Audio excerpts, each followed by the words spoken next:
While my fiancée was away on a work assignment, I was babysitting her specially abled son from her previous marriage. But then I found a note in my room, and it turned out she had left to be with her ex-husband, abandoning her son with me because he was a useless load. 2 years later, she returned demanding her son back, saying they were ready to be parents, but I told her she didn't have a son anymore. 2 years ago, my ex-fiancée, Sarah, 30 female, abandoned her specially abled son with me, 29 male, and eloped with her ex-boyfriend, Ethan, just a week after we got engaged. By then, we had been together for 3 years and had been living together for 6 months. She told me that she was leaving for a work assignment and asked me to babysit her son for just a couple of days. And I was fine with that because if we were going to get married, I would have to learn to be on my own with him anyway. He was not much trouble anyway, and I really liked him. So I agreed, but then 3 days passed and I didn't hear anything from her. In the beginning, I had assumed that she must have been busy with work, but then almost a week passed, and I still didn't hear from her, and that's when I started panicking. I tried to call her family, but nobody answered, neither did her friends. Everyone had just blocked me, and she had also deactivated all her social media accounts and blocked me everywhere. So I tried to contact her workplace, and they told me that she had quit her job a month ago, and they hadn't heard from her since then. That's when I started to think that she might not be coming back. But I still had her son with me, so I was holding out hope that she might find her way back and we might be able to fix everything. But then, a couple of days later, I turned the house upside down to look for anything she might have left, like a clue or something to show where she might be. And that's when I found a note under her side of the bed that I hadn't checked before. It had been stuck on the bottom of the mattress, so I hadn't been able to see it, but it was basically a letter to me telling me that our relationship had been a mistake and that she had been cheating on me with Ethan on and off for the past 3 years. The only reason she had even proposed was because she thought that this would finally get her to stop seeing Ethan, but he ended up proposing to her a couple of days later after he found out, and they decided to get away from this place and start again somewhere new and requested me not to try and find her. She said she was really sorry about whatever had happened, but she had to leave her son behind because he was a useless load, a total burden on them, and they couldn't deal with this anymore. So I could adopt him or I could do whatever I thought was appropriate, but they were done with this, and they were going to live the lives that they had wanted to all along. And while that letter shattered me, I didn't even have time to sit around and cry about it because, well, I had to deal with the situation at hand urgently. I contacted CPS about her son because, clearly, he had been abandoned, and I didn't know what else to do. I couldn't adopt him by myself. I was not ready to be a father on my own. If I had had Sarah by my side, it would have been a different story altogether, but without her, I wasn't ready to do this. And on top of that, the way I had been abandoned with him, that just made everything much worse. I loved the kid, but I knew I couldn't keep him with me given the circumstances I was in. After contacting CPS, his grandparents were forced to take him in because they could ignore me, but they couldn't ignore them. However, they also made it very clear that they were not ready to take up this responsibility. So, eventually, his maternal grandparents took him in, and he has been staying with them ever since. And since he was safe and sound afterward, a couple of attempts were made to track down the parents for a few months. But then, since this was really not that important of a case, they gave up. Clearly, Sarah and Ethan did not want to be found, and even if they were found, they would probably not want anything to do with their son. That had already been made clear by the note that they had left. About a year after they left, their parental rights were terminated by the court, and Ethan's parents were declared as legal guardians. I have still kept in touch with Ethan's parents, and I know that the child is in good hands, and that works for me. Naturally, even apart from that, it had been very difficult for me to deal with the situation emotionally after Sarah abandoned me, but Ethan's parents were not on board with that.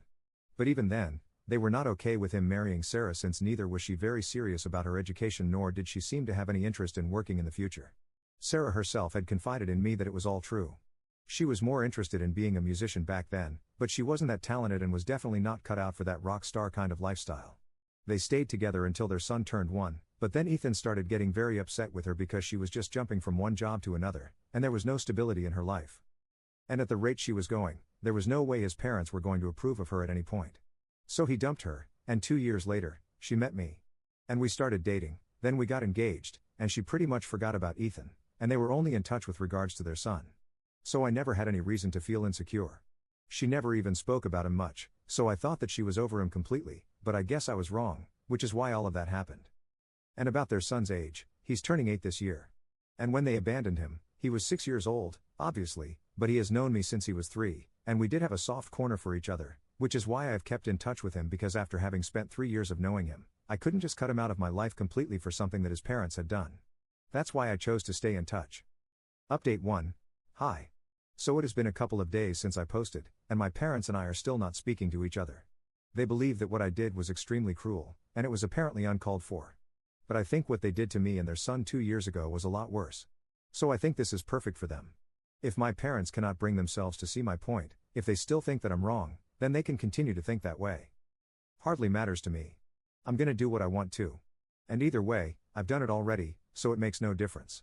Anyway, Ethan's parents called me earlier today, and they told me that Ethan had reached out to them to ask for forgiveness and to ask if there was any way they could help track down their son. They put it in an email, and his parents have not responded to it yet. They don't intend on responding to it either. They're not entitled to any information on their son because now, legally, he has been adopted by Ethan's parents, and they are not bound to tell anyone how or where he is, least of all the people who had abandoned him. Honestly, I just can't even imagine the audacity it would require to show up after 2 years asking after their son and saying that they're ready to be parents now, so we should help them out. Ethan's parents and I remember very well how difficult it was for us to get that 6-year-old child to understand that his parents were probably not going to be coming back. They have no idea how emotionally draining it was for the three of us to try and console him when he would cry for his parents, and we had no idea how to explain anything to him. Of course, we thought that we would tell him when he was older, but given his condition, things are different with him. Things are more complicated, and never did they once look back to check on their own son.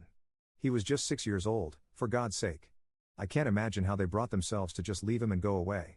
And now all of a sudden, just because they feel conscientious and it's convenient for them, they are back and want their son back in their lives. Some guts it must require, I have to say that. Anyway, I'm just glad that Ethan's parents had never liked Sarah, and I think they had the right idea about her. The two of them really do deserve each other, and anybody who thinks that I should show them any sort of kindness, they are seriously fooling themselves. They should actually be glad that law enforcement did not pursue their case since they were not much of a priority. Because if they had been found, I would have personally sued them. Sadly, I did not get the chance to do that back then, but now I'm not going to leave any stone unturned to make sure that they pay for what they did. And I'm not even talking about paying financially. I'm talking about making them pay emotionally. Anyway, I highly doubt that any amount of money is going to make up for what they did, especially to me. At least their son is young, and with time, he will be able to move on and maybe forget about it. I'm not saying it's going to be easy for him, but at least he has his whole life ahead of him. But in my head, I had really planned the future with Sarah. And after her, I was not able to trust any girl at all. For the past year, I've been thinking about putting myself back out there, but I just can't bring myself to do it. I have even been out on a couple of dates, but it always fizzles out, and my parents know how difficult it has been for me to deal with all of this, to deal with her abandoning me like that. And even then, they think it was appropriate for them to say that I was being cruel to her. It just doesn't make any sense to me, and I'm really hurt and angry that they are choosing not to speak to me over something like this. I'm literally their only child, and I can't believe that this is how they're choosing to treat me. It's just hugely disappointing, but there's not much that I can do about it. And I'm definitely not going to reach out to them first. If they want to talk to me, they're gonna have to come to me. Until then, I'm just grateful that I have this platform to speak about my problems anonymously because so far, I haven't even been able to tell my friends about any of this. It just feels too personal.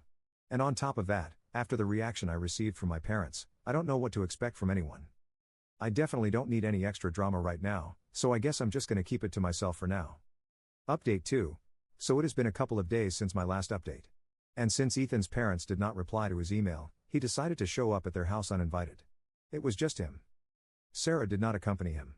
And after his visit, they called me up to inform me what had happened. Apparently, when Ethan showed up, they refused to let him in and said that they wanted nothing to do with him. And if he was here to ask about his son, then he was just going to be disappointed because he was not with them.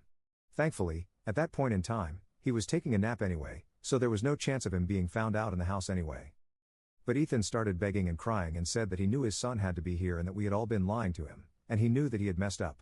But as a father, he had the right to see his son. He insisted that they had to let him in, and as his parents, they could not be that cruel.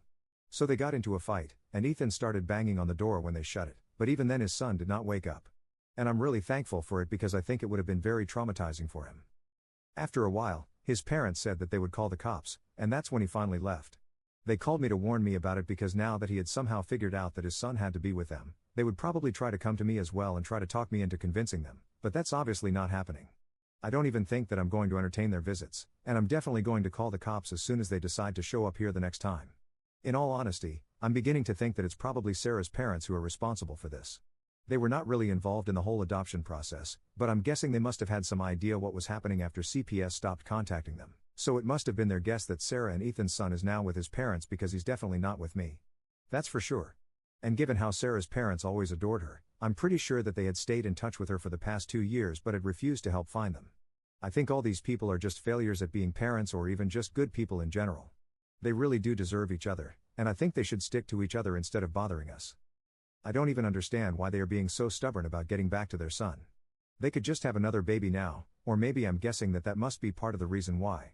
Maybe they don't feel guilty, and maybe they just want to get back into their son's life because there must be some problem with conceiving another baby. I have heard of stories like that, and I wouldn't be surprised if that is the case because judging by how selfish and heartless their behavior had been the first time around, I really don't think that I would put this kind of thing beyond them. Anyway, I'm not sure of it, so I can't say anything as to why they want to get back to their son after 2 years. But from the gut feeling that I've been getting for the past few days, I'm pretty sure that it's nothing to do with their conscience or whatever. In fact, I would probably go to the extent of saying that they don't even have a conscience because if they did, they wouldn't have done something so disgusting in the first place. Anyway, this whole situation has really started messing with me. And they hardly ever brought up anything to do with Sarah or Ethan to the extent where I almost forgot that they were his parents. They never spoke of him, but nowadays, I feel like I'm being suffocated because I started to think about them every day once again, and it feels like all the healing and all the self-care of the past 2 years has started being undone or something because I feel like I'm going back to that state of mind in the first few days after I was left behind by Sarah. And that just can't happen again because it was one of the darkest phases of my life, and I really don't want to go back there.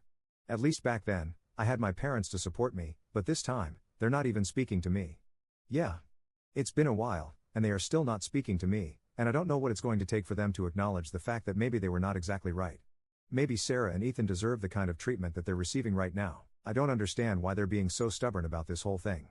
But even I have decided that enough time has passed, and now an apology is just not going to cut it. I don't know what exactly I want them to do, but just coming back to me and saying that they're sorry is not going to be enough. They're going to have to show me that they are sorry, and then I'm going to think about whether I want to forgive them or not. Because I think they have been very insensitive, and I don't need any more of that crap in my life at this point. Update 3.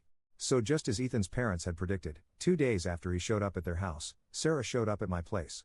I just don't understand why these people believe that I'm going to help them out or that Ethan's parents are going to help them out, especially after whatever they had put us through in the past 2 years. But for some reason, they believe that we owe it to them to be good to them even after they had been nothing but heartless and insensitive to all of us.